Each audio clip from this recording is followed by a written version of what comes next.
The roast chicken sat in the middle of the table, already carved, glistening under the warm dining room light. It was another Sunday dinner at my parents' house in suburban Ohio, a ritual as predictable as the sun rising. My name is Claire Thompson. I'm 32 years old. And that night, something inside me that had been dormant for a decade, a quiet, sleeping thing I had long mistaken for patience, finally woke up and snapped. Before I tell you how everything flipped, like and subscribe, drop a comment where you're watching from. My father, a man whose love was as consistent as it was conditional, leaned back in his chair, a satisfied smile on his face. He surveyed his kingdom, the worn floral wallpaper, the chipped gravy boat, his 2 children. He looked at my brother, Jason, his eyes soft with a pride that was almost blinding. Then his gaze fell on me and the softness was replaced by a familiar, casual amusement. He let out a chuckle, a sound meant to be harmless, but which landed like a stone in my gut. "You know, Claire," he said, the words floating across the table as if he were commenting on the weather. "You'll never be as good as your brother." He wasn't trying to be cruel. In his mind, it wasn't an insult. It was an observation, a simple, undisputed truth in our family's small universe. My mother, sitting beside him, a silent partner in this lifelong assessment, nodded along, a faint smirk playing on her lips. She always agreed, always reinforced the narrative. Jason was the sun they orbited. I was a distant moon, useful for reflecting their light onto him. Jason, at 29, was across from me, basking in the glow of their affection. He leaned forward, propping his elbow on the table, a self-satisfied grin spreading across his handsome face. He'd had that grin his whole life, the kind that said, "I don't have to do anything, and I still win." He never contributed a dime, never took responsibility for a single consequence. But in their eyes, he was a king. A charming, carefree king whose potential was limitless. I stared at the food on my plate, the perfectly roasted potatoes I'd helped my mom peel, the green beans I'd brought from the store. I looked at the familiar pattern on the tablecloth, a faded map of 1,000 other meals just like this one. I looked at their faces, my father's jovial and oblivious, my mother's smug and certain, Jason's triumphant and lazy, and a cold, hard knot formed deep in my stomach, a knot woven from years of silent sacrifice. For years I had been paying their bills, not just helping out. I was their secret, unacknowledged benefactor. The mortgage payment that was always on time, the utility bills that never got shut off, the car insurance, the groceries, the endless draining river of expenses that flowed from my bank account to theirs, all without a single word of thanks, without even an acknowledgement that it was happening. My voice, when it finally emerged, felt like it belonged to someone else. It was calm, steady, and utterly detached. It was the kind of calm that comes after a storm, when everything has already been broken. "Then tell him to pay all the bills," I said. My eyes locked on my father's. I let my gaze travel deliberately to my mother, and then finally, to Jason. "Because I'm not sending money anymore." The fork my mother was holding, halfway to her mouth, clattered loudly against her plate. Her eyes, usually so sharp and critical, widened in a caricature of shock. It was a masterful performance of injured innocence, one she'd had years to perfect. "What money?" she gasped, her voice shrill and piercing the sudden silence. "We never received a single dollar from you." The air in the dining room became thick, heavy, unbreathable. Jason's smirk vanished, replaced by a flicker of genuine confusion. My father's jovial expression froze, his mouth slightly agape. The comfortable, familiar hum of Sunday dinner died in an instant. Betrayal, raw and undeniable, hung in the silence. It was the bitter aftertaste to the roast chicken, the sour note in the wine. My own parents lying to my face, erasing my existence, denying the very foundation of my last 10 years.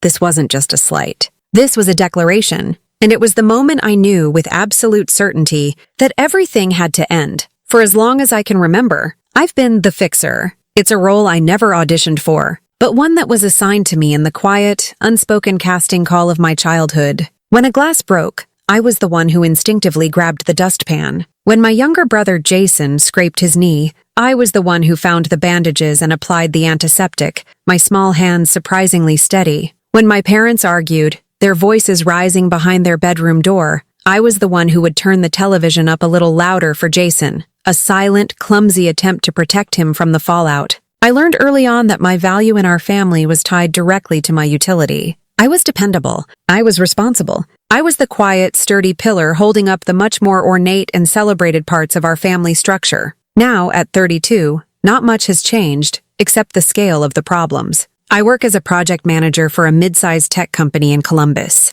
It's a good job, one I'm proud of. I lead a team that designs software logistics for shipping companies. My days are a whirlwind of spreadsheets, conference calls, and deadlines. I'm respected at work. My boss trusts me with multi-million-dollar accounts. My colleagues come to me for advice. In my professional life, I am seen. I am competent. I am valued for my ability to anticipate problems and solve them before they escalate. My entire career is built on the very skills I honed as a child, being the fixer. The irony is a bitter pill I swallow every day when I leave the office and re-enter the gravitational pull of my family. At work, I am Claire Thompson, project manager. At home, I am just Claire, the background character, the one who makes things run smoothly without ever being noticed. My life is a study in contrasts. At my desk, I manage complex budgets, allocating resources with precision. At home, I watch my own budget shrink, a significant portion of my salary, money I work hard for, money that should be building my future,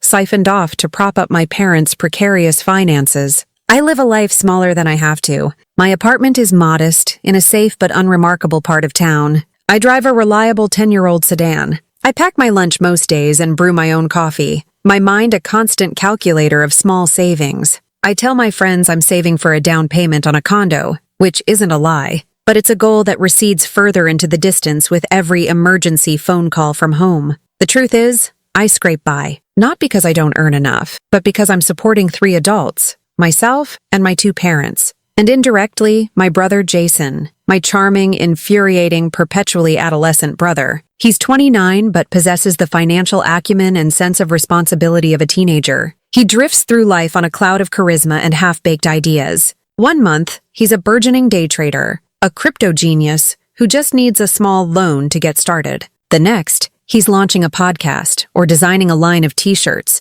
or planning to become a travel vlogger. Each new venture is announced with tremendous fanfare at Sunday dinner. My parents listen, their faces glowing with admiration. "Isn't he something?" my mother will say, her hand on his arm. So much ambition. They never question where the money for these ventures comes from, or why none of them ever last more than a few months. They don't see the string of failed projects and mounting debts. They see passion and potential. They see the son they always wanted. He shows up with stories, with laughter, with an infectious energy that fills their quiet house. He makes them feel young and hopeful. I show up with groceries, with a check for the electric bill, with a quiet offer to fix the leaky faucet in the guest bathroom. I solve problems. He creates a pleasant distraction from them. It's no wonder who they prefer. My invisibility is a constant dull ache. I remember one dinner, about a year ago, when I was bursting with news. I had just successfully launched a massive project at work, one I had spent 6 months pouring my heart and soul into. It was a huge win, and I had received a significant bonus. I was proud, and for once I wanted them to be proud of me too. I waited for a lull in the conversation. "I have some good news," I began, my voice a little too bright. "The Anderson logistics project I've been managing finally went live. It was a huge success, and my boss—" "Oh, that reminds me," Jason interrupted, turning to our dad. "Dad, you'll never guess who I ran into today. Mark from the old neighborhood. He's flipping houses now, making a killing. We were talking, and I have this amazing idea for a property just over in Westerville. And just like that, I was gone. My moment, my achievement vanished. My parents turned their full attention to Jason, their faces alight with interest in his latest fantasy. I just sat there, the rest of my sentence dying on my tongue, a polite smile fixed on my face. I picked at my food, my big success suddenly feeling small and insignificant. It wasn't malicious. It was just how things were. Jason was the main event. I was the opening act that everyone talks through. I was the reliable, sturdy, and utterly invisible pillar. And they were all leaning on me so heavily, they didn't even realize I was the only thing stopping the whole roof from caving in. It began with a whisper, a small crack in the facade of my parents' carefully maintained independence. I was 21, just a few months into my first real job, living in a tiny apartment that felt like a palace because it was mine. I was meticulously budgeting my meager salary, feeling the first exhilarating thrill of adult self-sufficiency. The phone rang on a Tuesday night. It was my mom. Her voice was different than usual, flatter, laced with a carefully controlled strain that set my nerves on edge. "Claire, honey," she started, the forced casualness of her tone a blaring alarm. "How's work going?" We made small talk for a few minutes, the conversation circling a dark hole I could feel but not see. I asked if everything was okay. She let out a long, theatrical sigh. "Oh, things are just a little tight right now. You know how it is. Your father's hours got cut back a bit this month, just temporarily. It's nothing to worry about, really, but she wanted me to worry. That was the whole point. Mom, what is it?" I pressed, my stomach clenching. "Well," she said, her voice dropping to a near whisper, as if sharing a shameful secret. "We're just a little behind on the utilities. The electric bill. It's due on Friday, and we're about $200 short. I'm so embarrassed to even be asking, Claire. We didn't want to tell Jason. You know how he worries. He wouldn't worry. He would forget the conversation 2 minutes after it ended." But her words worked their intended magic. I felt a surge of responsibility, a daughter's instinct to protect her parents from worry and shame. Of course I would help. It was only $200. It was a one-time thing, a small hiccup. "Don't worry about it, Mom," I said, my voice full of a confidence I didn't quite feel. "I can cover it. Just tell me how to pay it." Relief flooded her voice, so potent it was almost tangible through the phone line. "Oh, Claire, you're a lifesaver. You are such a good daughter. We are so lucky to have you." I hung up the phone that night, glowing with a sense of purpose. I had helped. I had fixed a problem. I went online and paid their electric bill, watching my own bank balance dip with a small pang of anxiety, but it was overshadowed by the warmth of my mother's praise. A good daughter. The words echoed in my head. I had earned them. I didn't realize then that I hadn't just paid a bill. I had paid the entry fee for a role I would be trapped in for the next decade. That one-time thing became the new normal with breathtaking speed. A month later, it was a call about groceries. "We just need a little help to get through the week, sweetie. Maybe 150? Then the old family sedan needed new tires. It was a frantic call from my dad this time, stranded on his way home from work. "Claire, I don't know what to do. The garage says it's $500. We just don't have it." I dipped into the small emergency fund I had just started building, the one meant for my own car trouble or a sudden medical bill, and transferred the money. The emergencies kept coming, a steady, relentless tide. My mother needed a dental crown. The washing machine broke. The property tax bill was higher than they expected. Each request was a small drama, a crisis that only I was called upon to solve. And always, the same refrain, "Don't mention this to Jason." It became their shield, a way to isolate me and my role as the provider while protecting him from any hint of responsibility. They were curating his reality, ensuring he only saw the smooth, functioning surface of their lives, never the crumbling foundation I was frantically patching up underneath. The most painful part was the complete erasure of my contributions. The gaslighting was so subtle, so expertly woven into the fabric of our family life, that for years I thought I was going crazy. I remember one Christmas, 2 or 3 years into this arrangement. I had spent a significant portion of my holiday bonus paying for their gifts to the rest of the family, as well as a new microwave for them, something my mom had been complaining about for months. On Christmas morning, as my aunt and uncle watched, my mother unwrapped the microwave, her face breaking into a wide, delighted smile. She turned not to me, but to Jason, who was lounging on the couch scrolling through his phone. "Oh, Jason," she exclaimed, her voice full of warmth. "You shouldn't have. It's perfect. You're so thoughtful." Jason looked up, momentarily confused. Then a slow grin spread across his face as he played along. "Only the best for you, Mom," he said with a charming shrug. I just stood by the fireplace, my hands wrapped around a mug of cooling coffee, a polite, frozen smile on my face. The room felt suddenly hot and suffocating. I wanted to scream, "I paid for that. That was my bonus. He didn't do anything." But I said nothing. I watched my aunt praise Jason for being such a good son. I watched my father clap him on the back. I felt completely and utterly invisible, a ghost haunting my own family's celebration. I excused myself to the bathroom and stared at my reflection in the mirror, my face pale. "Why don't you say something?" I asked the girl in the mirror, but I knew why. It would cause a fight. It would create drama. It would shatter the fragile peace I was paying so dearly to maintain. So I took a deep breath, splashed cold water on my face, and went back out to play my part, the silent, smiling good daughter. It was easier than facing the truth. The anticipation for my mother's 60th birthday dinner had been building for weeks. It was meant to be a special occasion, a milestone. For me, it felt like a chance for a fresh start, a night where things might just maybe be different. I clung to that fragile hope like a life raft. In my mind, the centerpiece of this hope was a cake. Not just any cake, but her absolute favorite. A decadent, multi-layered chocolate cake with a rich ganache frosting and fresh raspberry filling. It was a complicated recipe, one she used to make for special occasions when we were kids, before she decided it was too much work. I remembered the taste, the smell, the look of pure joy on her face. For weeks I had planned. I bought the best quality chocolate I could afford, the freshest berries. The day of the dinner, I spent 5 hours in my small kitchen, meticulously following each step, the scent of chocolate and nostalgia filling my apartment. As I carefully placed the final raspberry on top, I felt a flicker of pride. This cake wasn't just a dessert. It was a message. It was my way of saying, I see you. I remember what you love. I care. I arrived at the Italian restaurant early, the large cake box balanced carefully on my lap during the drive. The place was noisy and cheerful, filled with the aroma of garlic and oregano. I found our reserved private room and helped my dad arrange the balloons and streamers I'd brought. When my mom arrived, I presented the cake to her before we even sat down. Her eyes lit up for a moment.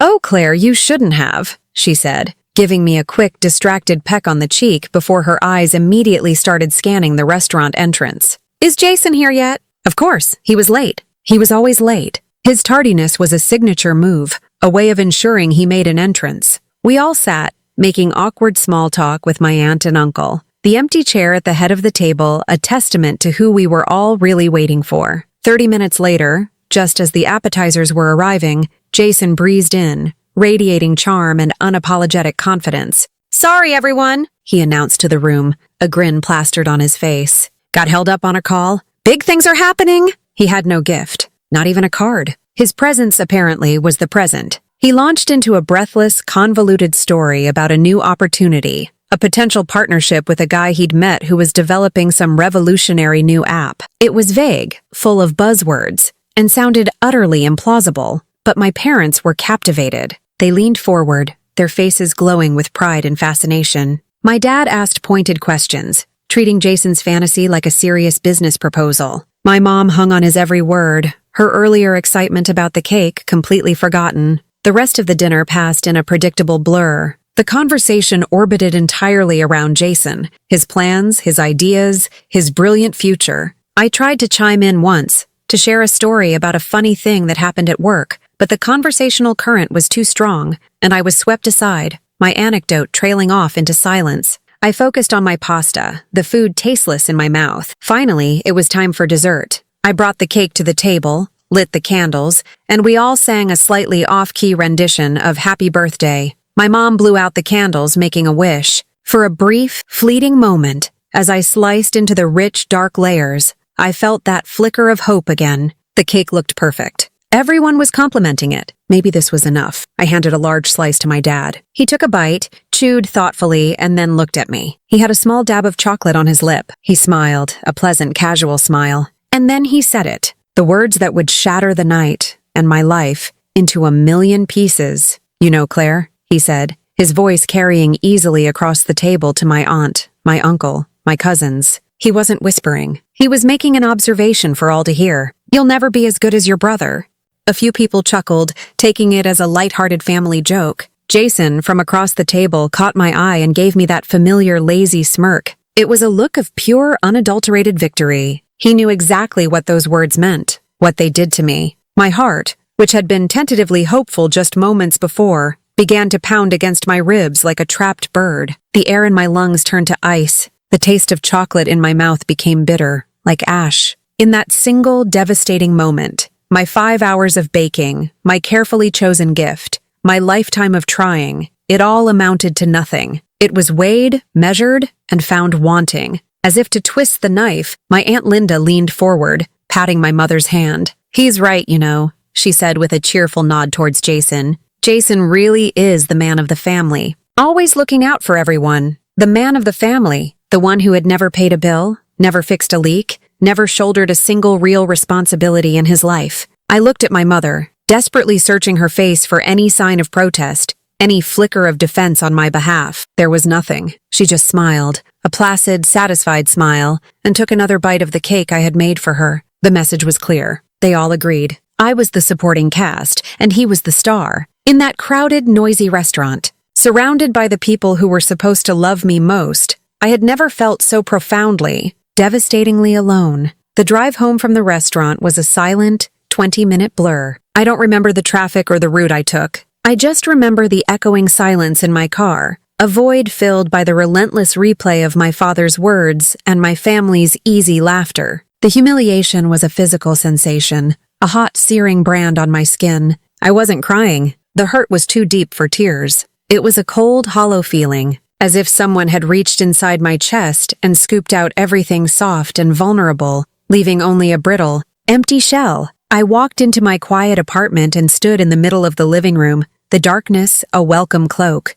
The leftover cake, which my mother had insisted I take home, sat on my kitchen counter, its sweet chocolate scent now seeming sickly and mocking. For a long time, I just stood there, letting the full weight of the evening of the past 10 years crash down on me. The casual cruelty of it all, the years I had spent sacrificing parts of myself, my money, my time, my own dreams, for their comfort, only to be dismissed with a chuckle. They didn't just not appreciate me, they didn't even see me. My contributions were so invisible to them that they had ceased to exist. And that's when the hollowness began to fill with something new. Not the familiar ache of sadness, but a slow-burning, ice-cold anger. It was a clarifying rage, a feeling so pure and sharp it cut through all the confusion and hurt. They had erased my reality, denied my sacrifice. Fine, I would give them proof. I would create a record so undeniable, so concrete, that they would be forced to look at it. I wouldn't do it for them, I realized. I would do it for me. I needed to see it,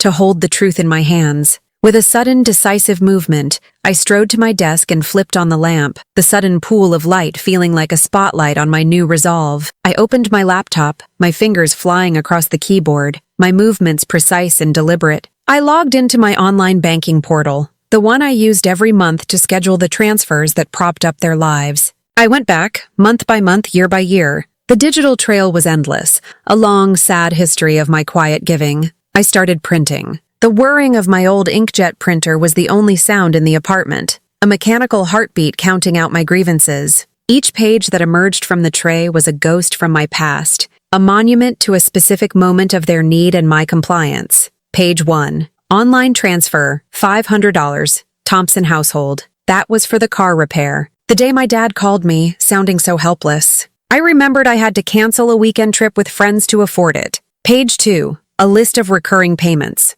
Utility bill, $250. Internet service, $180. Grocery fund, $400. Every single month, like clockwork. I looked at those numbers and thought of all the dinners I'd eaten alone, all the simple pleasures I'd denied myself. Page 3. Venmo, $200. Rent help. That was the month Jason had borrowed money from them for one of his failed startups, leaving them short. I was the one who cleaned up the mess, preventing an eviction notice. As each page printed, a memory would surface, sharp and painful. I remembered the lie I told a friend about why I couldn't afford a concert ticket. I remembered the anxiety of watching my own savings account dwindle. I remembered the knot in my stomach every time my phone rang with their number, wondering what the crisis would be this time. It was all there, in black and white. The evidence was irrefutable. 9 pages. 9 pages of my life, my money, my sacrifice, that they had claimed never existed. I found a plain blue 3-ring binder in my closet,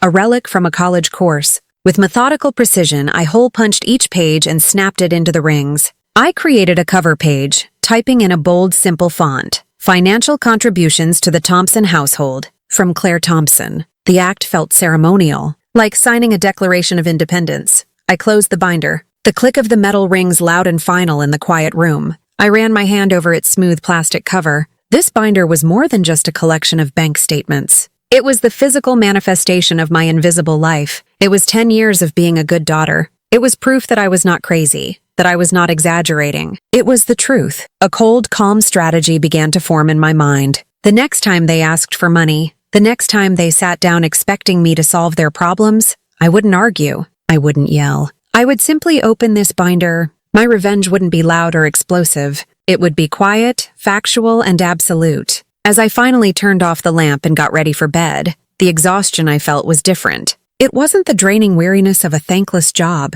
It was the deep, satisfying exhaustion that comes after completing a difficult, necessary task. For the first time in a decade, I felt a flicker of power. They had written the story of my life for me, and tonight, I had finally picked up the pen and started my own chapter. The week leading up to that Sunday was a masterclass in psychological warfare. waged primarily inside my own head. The silence from my family was a deafening roar. It was a calculated absence, designed to create a vacuum of anxiety that only my apology could fill. I went to work, sat in meetings, managed spreadsheets, and answered emails, all while a second, frantic monologue ran on a loop in my mind. One moment I was a warrior, rehearsing the calm, firm lines I would deliver. I would be unshakable, a fortress of facts. The next moment, I was a terrified child, my stomach churning with a primal fear of their disapproval. The thought of their anger, their disappointment, was a physical weight, a phantom hand pressing down on my chest. The blue binder became my talisman.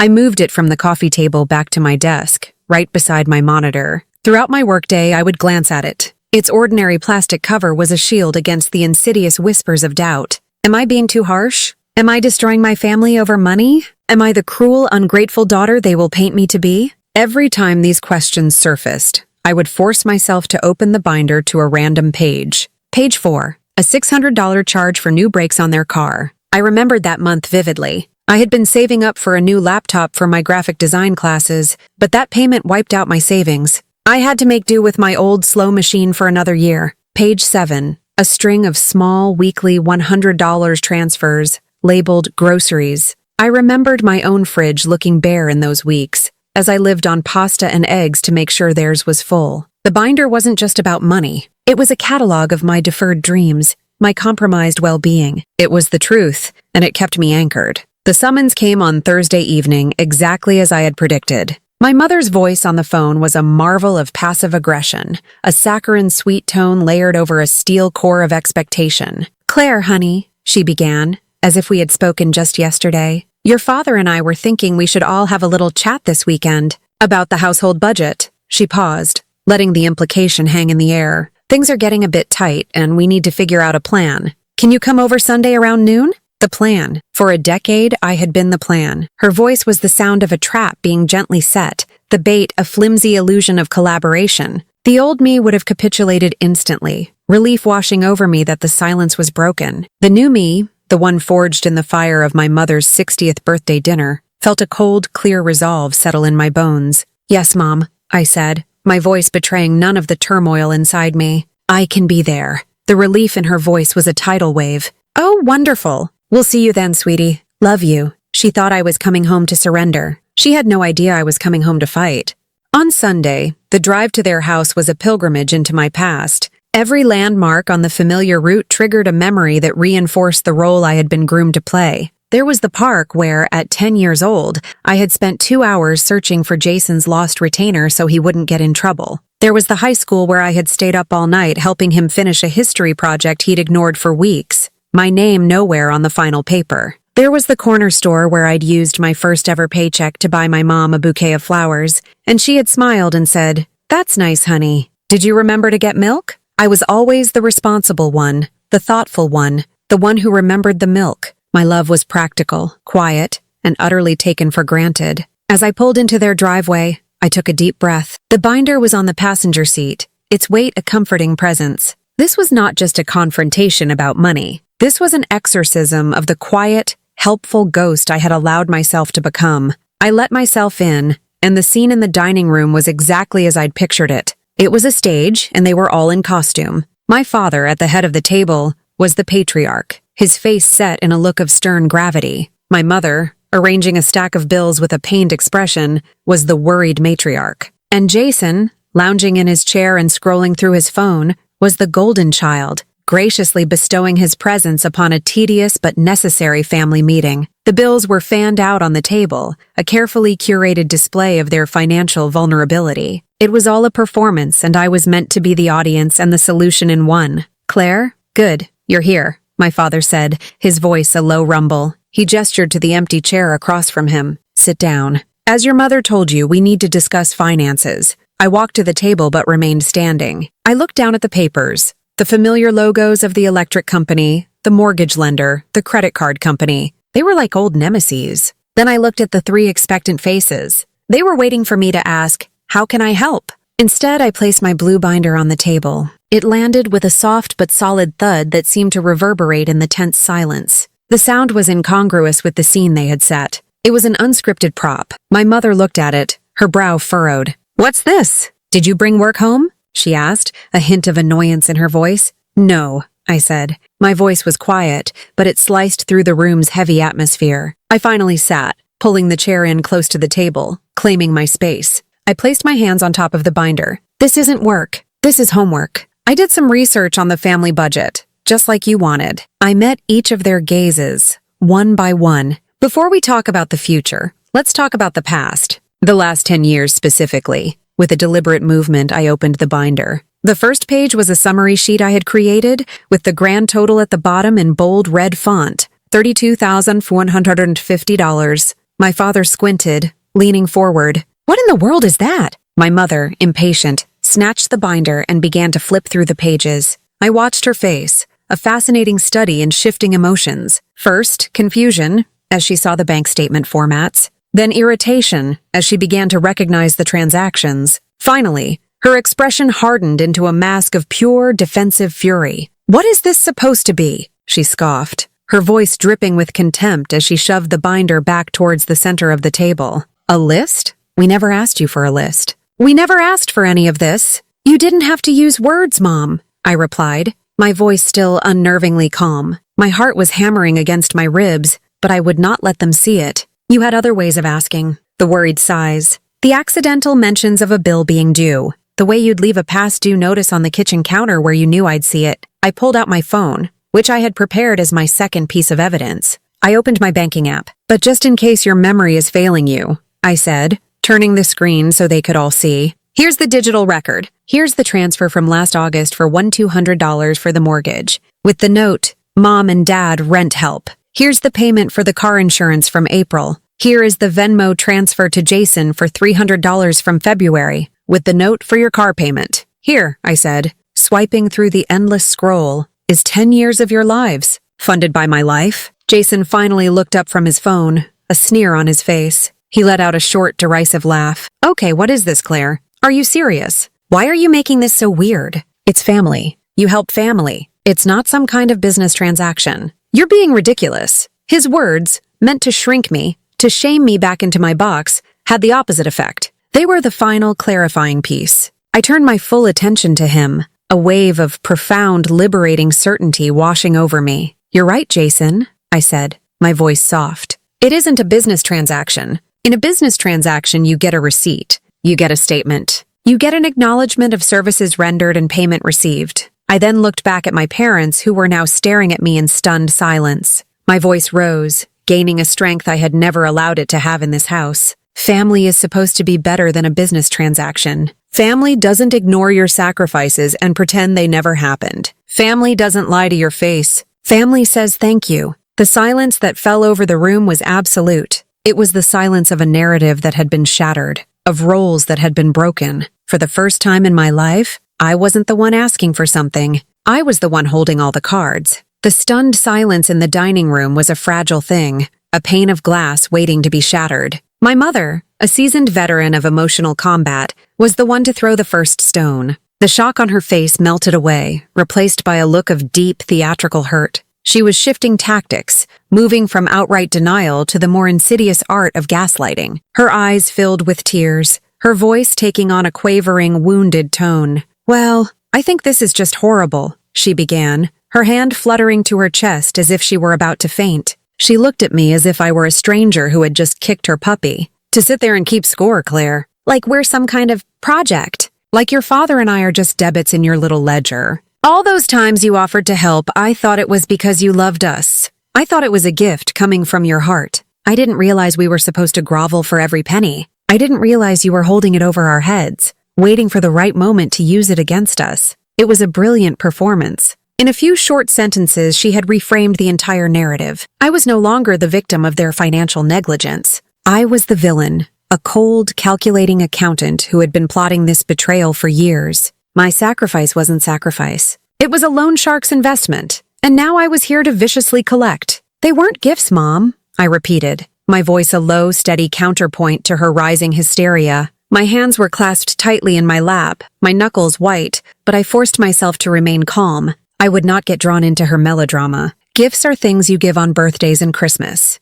The chocolate cake I spent all day making for your birthday, the one you barely noticed, That was a gift. Paying your mortgage so you don't fall into foreclosure is not a gift. It's a bailout. And I did it because I love you, yes. But love doesn't make the money magically disappear from my bank account. It doesn't make the sacrifices any less real. My father, seeing that the emotional appeal was failing, switched to a different strategy: brute force and parental authority. He slammed his hand flat on the dining table, the loud crack making all of us jump. "That is enough," he boomed, his face turning a dark, mottled red. His authority had been challenged, and he was trying to reclaim it through sheer volume. "You're being dramatic and disrespectful. You waltz in here with this folder of accusations, and you have the nerve to lecture us. Your mother and I put a roof over your head for 21 years. We fed you, we clothed you, we paid for your education. Is it so unreasonable to expect a little help in return? A little gratitude? I gave you more than a little help,"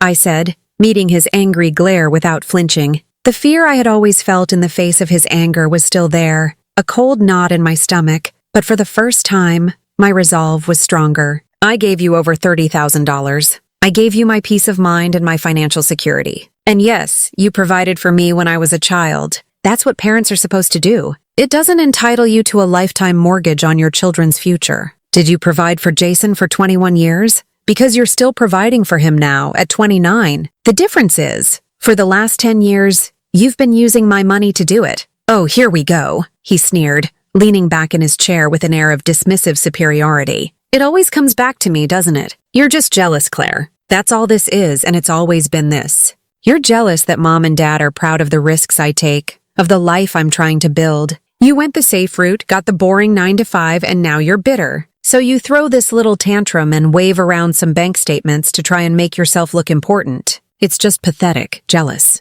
Their favorite word. The neat little box they put me in whenever I expressed an opinion or a feeling that made them uncomfortable. It was their ultimate dismissal. I could feel the old programming kicking in, the familiar sting of the accusation, the reflexive urge to defend myself. I'm not jealous. I'm just tired. I'm not bitter. I'm just hurt. But I knew, with a sudden, gut-wrenching certainty, that defending myself was pointless. They weren't listening. They were just throwing up walls. So I didn't defend. I just held my ground. I let them continue their assault, a symphony of manipulation. My mother brought up my angsty teenage years, as if that somehow justified their current behavior. My father lectured me on loyalty and the sanctity of family. Jason made snide remarks about my single status and my quiet social life. It was a coordinated attack, designed to isolate me, overwhelm me, and force me to surrender. I felt the foundations of my resolve begin to tremble. Are they right? A small voice whispered in my head. Am I just a bitter, jealous, ungrateful daughter? But then my gaze fell on the open binder on the table, the neat columns, the dates, the numbers, the facts. It was my anchor. I wasn't crazy. I wasn't exaggerating. This was real. I had lived it. I had paid for it. I let them exhaust themselves, their arguments growing more circular and desperate as my silence continued. Finally, my father, seeing that he was getting nowhere, played what he believed was his trump card. He leaned back, his anger morphing into a look of profound, weary disappointment, a look designed to break my heart. "Fine, Claire," he said, his voice heavy with performative sadness. "If this is how you truly feel, if you see our family as nothing more than a burden, if you won't help us, then that's that." He paused for dramatic effect. "We'll just have to rely on your brother. It will be hard, of course. Jason will have to take over. He'll probably have to get a second job. It will be a tremendous strain on him, trying to launch his career while also supporting his parents. But he'll do it, because he's a good son." He looked at Jason with a watery, proud smile. They were both looking at me, waiting. This was the checkmate. They had put Jason's future happiness and well-being on the table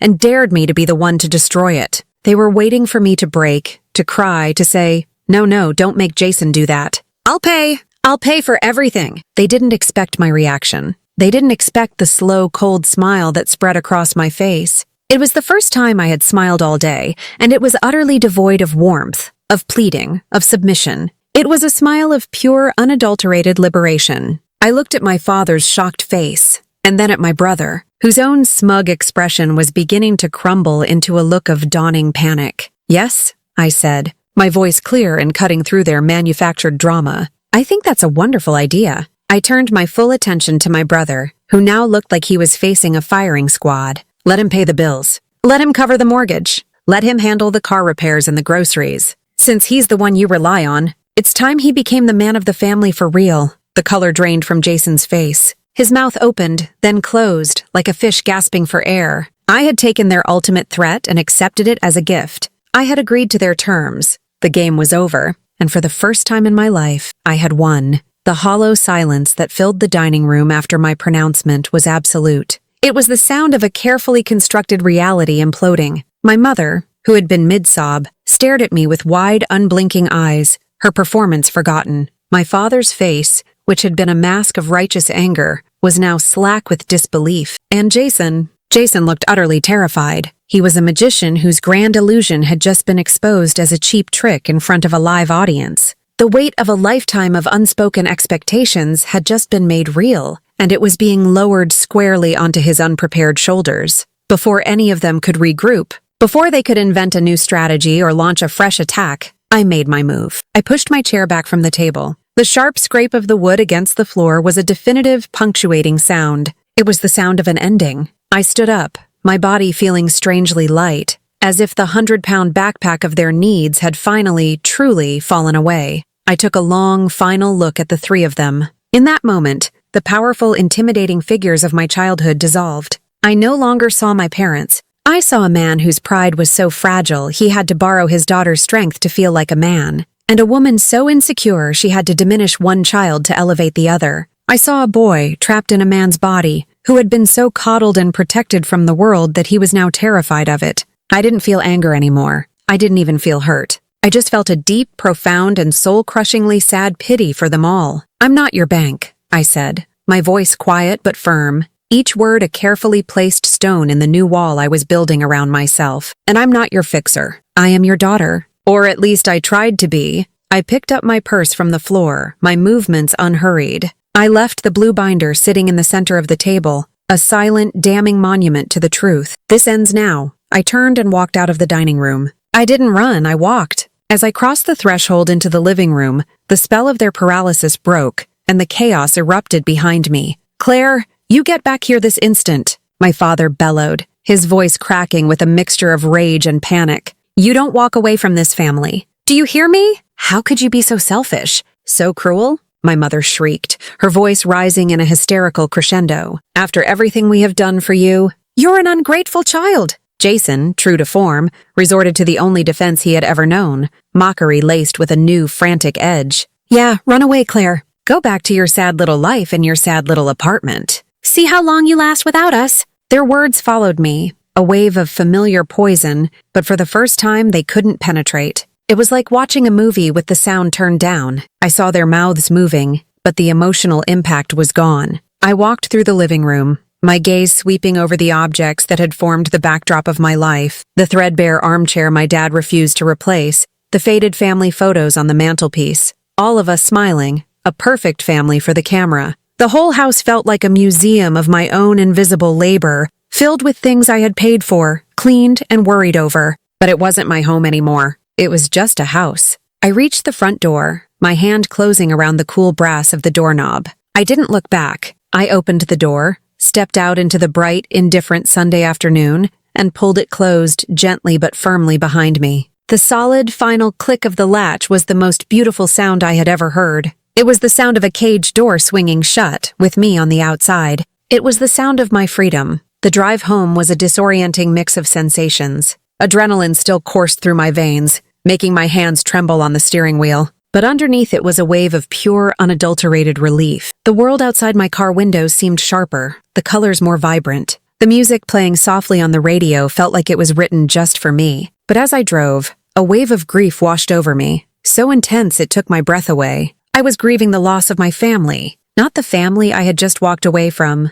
but the family I had always wished for, the one that existed only in my imagination, a family that would love me for who I was, not for what I could provide. I realized then that this was a divorce. It was a painful, necessary amputation. I was severing a part of myself to save the rest. When I arrived back at my apartment, the silence that greeted me was no longer lonely. It was peaceful. It was a sanctuary. I walked through the door and leaned against it, taking a long, shuddering breath. I had done it. I had actually done it. After a few minutes of just breathing, I walked with a new sense of purpose to my desk. I opened my laptop, the screen lighting up my determined face. I navigated to my banking website, my fingers steady on the keyboard. I clicked on the section for recurring payments. There they were, the digital chains that had bound me for a decade, a list of my own quiet betrayals against myself. I moved the cursor to the first one. Thompson household, utilities, monthly, $250. I took a breath and clicked the delete button.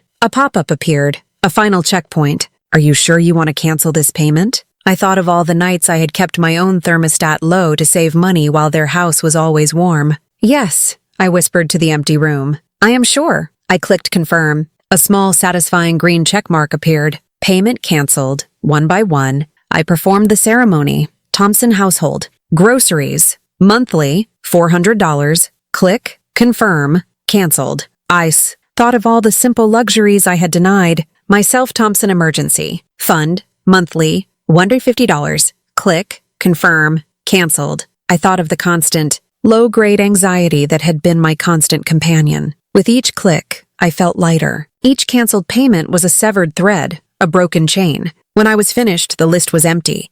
The page read, "You have no scheduled recurring payments." It was the most beautiful sentence I had ever read. I closed the laptop. The work was done. That night, for the first time in 10 years, I slept without the weight of the world, their world, on my shoulders. The silence was deep, the darkness was comforting, and my sleep was, for the first time, truly peaceful. The dawn of my new life arrived not with a gentle sunrise, but with the angry, buzzing vibration of my cell phone on the nightstand. The guilt campaign had officially launched its ground invasion. The barrage of text messages and voicemails was relentless, a desperate, multi-pronged attack designed to breach the walls of my newfound peace. My father's texts were short, clipped, and authoritarian. "You will call me immediately. This is not how this family operates." When I didn't respond, they became more threatening. "If you think you can just cut us off without consequences, you are mistaken, young lady." He was trying to parent a 32-year-old woman who paid her own bills, completely failing to grasp that his authority had evaporated the moment my financial support did. My mother's approach was far more insidious.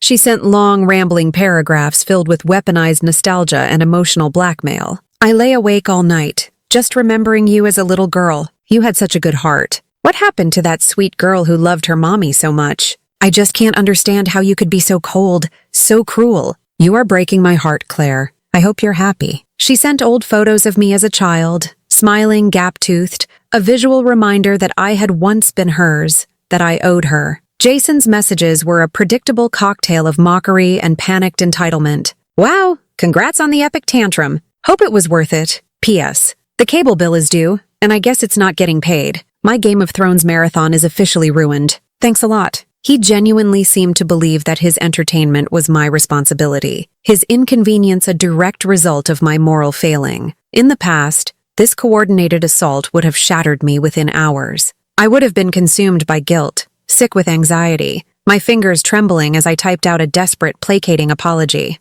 But something profound had shifted within me. I read their messages, not with panic, but with a strange anthropological curiosity. I saw the mechanics of their manipulation laid bare. The anger, the guilt, the shame. They weren't reacting to my feelings. They were reacting to the loss of control. They were like spoiled children, whose favorite toy had suddenly grown legs and walked away. With a sense of calm deliberation, I went into my phone's settings. I created a filter that sent all calls and texts from their numbers directly to a separate muted folder. I didn't block them. That felt too aggressive, too final. Instead, I simply moved them from the center of my life to the periphery. I would check the folder once a day, not to engage, but to stay informed. It was my choice on my terms. This small act of digital boundary setting felt monumental. The first few weeks were a strange mix of euphoria and terror. I would wake up in the morning with a feeling of lightness, of possibility. My money was my own. My time was my own. My future was my own.